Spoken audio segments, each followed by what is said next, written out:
Gunung Kawi, namanya mungkin sudah tidak asing lagi di telinga kita. Tempat yang diselimuti kabut misteri ini seringkali dikaitkan dengan pesugihan dan ritual mencari kekayaan instan. Tapi, benarkah demikian? Apakah Gunung Kawi hanya sebatas itu? Mari kita telusuri lebih dalam sisi lain dari gunung ini.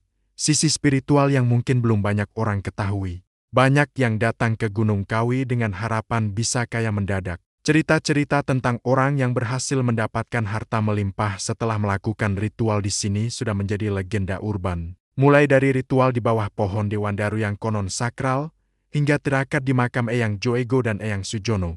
Pengunjung biasanya membawa sesajen, membakar dupa, dan melantunkan doa-doa khusus dengan harapan permohonan mereka terkabul. Praktik ini, yang sering disebut pesugihan, memang menjadi daya tarik utama bagi sebagian orang. Mereka percaya, dengan menyerahkan sesuatu atau melakukan perjanjian dengan entitas gaib di sana, jalan menuju kekayaan akan terbuka lebar.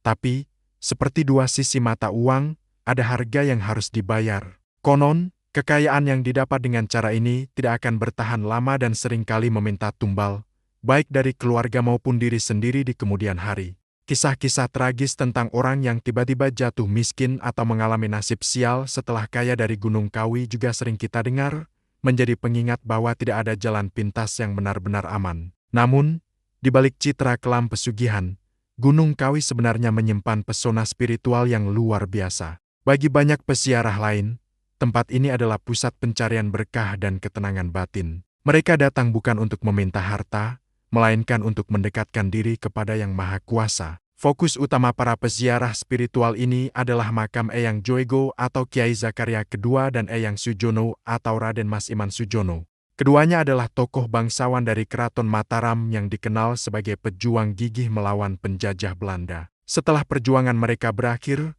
mereka memilih untuk menyebarkan ajaran agama dan kebijaksanaan di lereng Gunung Kawi. Bagi para peziarah, Eyang Joego dan Eyang Sujono adalah waliullah, orang-orang suci yang dekat dengan Tuhan.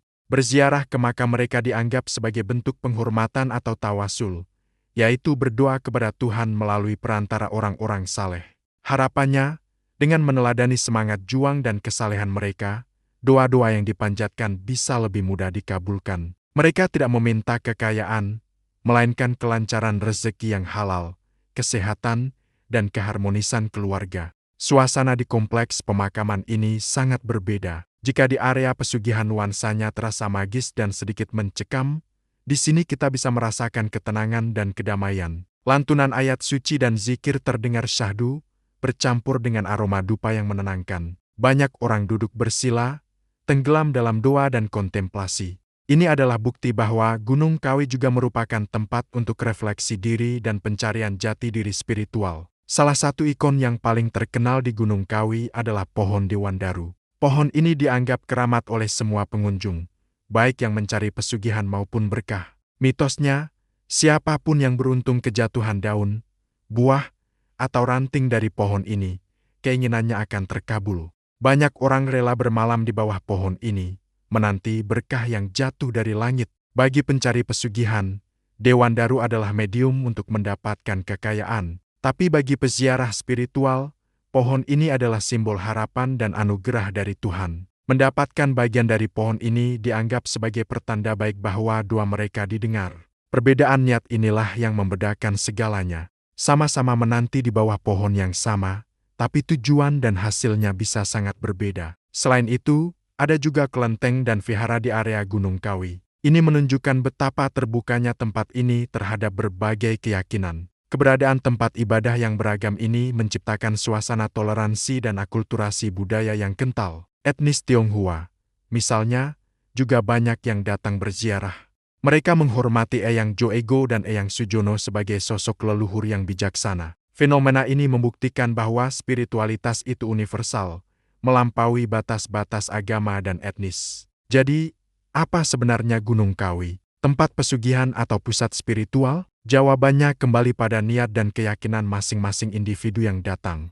Gunung Kawi ibarat sebuah panggung besar, dan setiap pengunjung adalah aktor yang memainkan perannya sendiri. Ada yang datang dengan ambisi duniawi, berharap bisa mengubah nasib dalam sekejap mata. Ada pula yang datang dengan hati yang tulus, mencari ketenangan jiwa dan mendekatkan diri pada Sang Pencipta. Tempat ini menjadi cermin bagi diri kita sendiri. Niat di dalam hati kitalah yang akan menentukan apa yang akan kita temukan di sana, pesugihan yang menjerumuskan, atau berkah spiritual yang mencerahkan. Gunung Kawi tidak memberikan apa-apa, ia hanya menjadi saksi bisu dari setiap doa dan harapan yang dipanjatkan di lerengnya. Apakah itu permintaan akan kekayaan fana atau permohonan akan kebahagiaan sejati?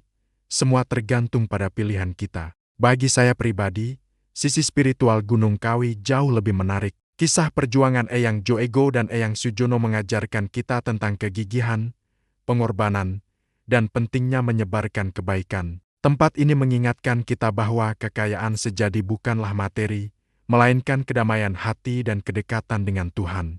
Bagaimana menurut kalian? Apakah kalian pernah punya pengalaman menarik di Gunung Kawi? Atau mungkin punya pandangan lain tentang misteri yang menyelimutinya? Coba tulis pendapat kalian di kolom komentar ya. Mari kita berdiskusi lebih lanjut. Terima kasih sudah menonton video ini sampai akhir. Jangan lupa untuk like, komen, dan subscribe channel ini agar tidak ketinggalan video-video menarik lainnya. Sampai jumpa di penelusuran misteri berikutnya.